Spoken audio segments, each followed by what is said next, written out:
दोस्तों, सैनिक समाचारों में आपका हार्दिक स्वागत है। सबसे पहले बात करते हैं जेएसयू जवानों के लिए सख्त एडवाइजरी। एमओडी ओआरओपी एमएसीपी से धोने पड़ेंगे हाथ, देखें तुगल की फरमान।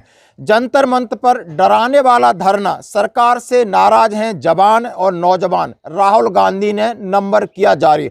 हाँ जी दोस्तों, जैसा कि मैं एडवाइजरी के ऊपर बात किया है तो जरूर आपसे एक चौंकाने वाली एडवाइजरी, यानी सरकार आपके हाथ काट करना चाहती है। ना आप एमएससीपी के हकदार होंगे, ना ही आप वन रैंक वन पेंशन के हकदार होंगे, ना ही आप एएफटी में जा सकते, ना ही आप आरटीआई लेके कोई इंफॉर्मेशन ले सकते। क्योंकि अब नई एडवाइजरी है। यदि आप पेंशन जाना चाहते हैं, प्रीमेचर के रूप में जाना चाहते हैं, तो आपसे बहुत सारे कागज हैं जो साइन करा के पहले से ले लिया जाएगा। और यदि आपने एक बार स्टेप ले लिया तो वो साइन कर दिया, फिर ना ही वो कैंसिल होगी और आपको जाना ही पड़ेगा। यानी बहुत सख्ताई कर दी। और जो एडवाइजरी निकली है, मैं इसको कंक्लूड करना चाहता हूं। शायद आपने सुन लिया होगा, पढ़ लिया हो, लेकिन फिर भी ध्यान देना है कि आपने बचना कहां है। यानी सरकार ने किस तरीके से ब्लैक एंड व्हाइट का जो प्लान बनाया है उसके बारे में बताना चाहता हूं। सीधा सीधा आप एडवाइजरी देख सकते हो कि amendment to procedure for processing premature retirement application JSU OR. यानी आप समझ सकते हो कि जो एडवाइजरी है, क्या अमेंडमेंट आया है जो कि आप प्रीमेचर रिटायरमेंट के लिए प्रोसेस करते हो, उसमें जेएसयू जवानों को ध्यान रखना होगा। एमओडी इंटीग्रेटेड हेडक्वार्टर से निकली हुई है। उन्होंने कहा premature requirement from service on compassionate ground in the respect of JSU age पर, उन्होंने कहा है ground live issue of MOD letter है। एमओडी ने एक बहुत सारे इंस्ट्रक्शन दिए। अब जो इंस्ट्रक्शन को मैं बताना चाहता हूं कि इंडिविजुअल ने क्या करना है, फिर उनके सीओ और ओसी क्या करेंगे, फिर अब उनकी मेजर जनरल जो दिल्ली की ब्रांच है वो क्या करेगी, फिर रिकॉर्ड क्या करेगा, और उसके बाद आपको डेट इशू हो जाएगी। सबसे पहले आप इंडिविजुअल हैं तो आप जब एप्लीकेशन देते हो तो उसके साथ आपको यानी सेल्फ डिक्लेरेशन आपको देना होगा। क्या देना होगा? इन्होंने देना होगा कि इंडिविजुअल, मैं किसी भी इनडिसिप्लिन केस में शामिल नहीं हूं, मैंने एजीआई का कोई कार लोन, होम लोन या कंप्यूटर लोन नहीं लिया है। यदि लिया है तो उसकी पूरी अदायगी होगी, और मैं किसी भी ऐसी डिफेंस सर्विस या सेवा से मैंने कोई पैसा उधार या लोन नहीं लिया है। और मुझे यदि रिटायरमेंट जाता हूं तो मैं अपना एप्लीकेशन वापस नहीं लूंगा। रिटायरमेंट जाने के बाद मैं वन रैंक वन पेंशन का हकदार नहीं हूं, ना ही मैं इस पर क्लेम करूंगा। रिटायरमेंट जाने के बाद एमएसीपी आप समझ सकते हो, इसका भी हकदार नहीं हूं।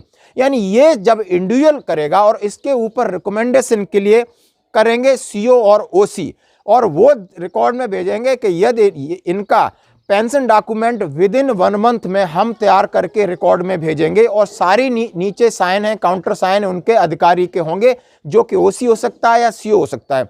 जब ये application MG major general branch में आपकी दिल्ली जाएगी, वहां से सीधा रिकॉर्ड में जाएगी, और रिकॉर्ड से आपकी डेट आएगी। आपको डेट आने के बाद आप समझ सकते हो आपकी घरेलू कोई समस्या है या आपका प्रमोशन आ गया है तो आपको नहीं मिलेगा, आप रिवर्ट बैक नहीं कर सकते, आपको पेंशन जाना ही होगा। तो ये इस तरह एडवाइजरी है जो अभी लेटेस्ट है 27 जनवरी की। मैंने इसको कंक्लूड करके इसलिए बताया कि यदि आप प्रीमेचर के बारे में डिसीजन लेते हो तो ये पेचीदा है, सोचना है, समझना है।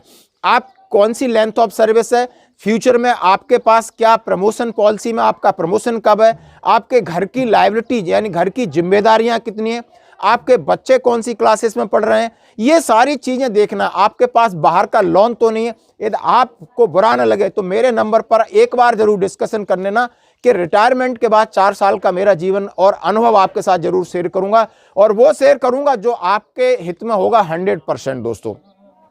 क्योंकि हम हमेशा कहते हैं कि एक मेरी फैमिली है। यदि कोई भी जवान जज्बात में या फौज की परेशानी से या घर की टेम्परेरी परेशानी से परमानेंट एक डिसीजन लेता है तो उसको 100 बार सोचना होगा। धन्यवाद दोस्तों। बढ़ते हैं अगली खबर की तरफ।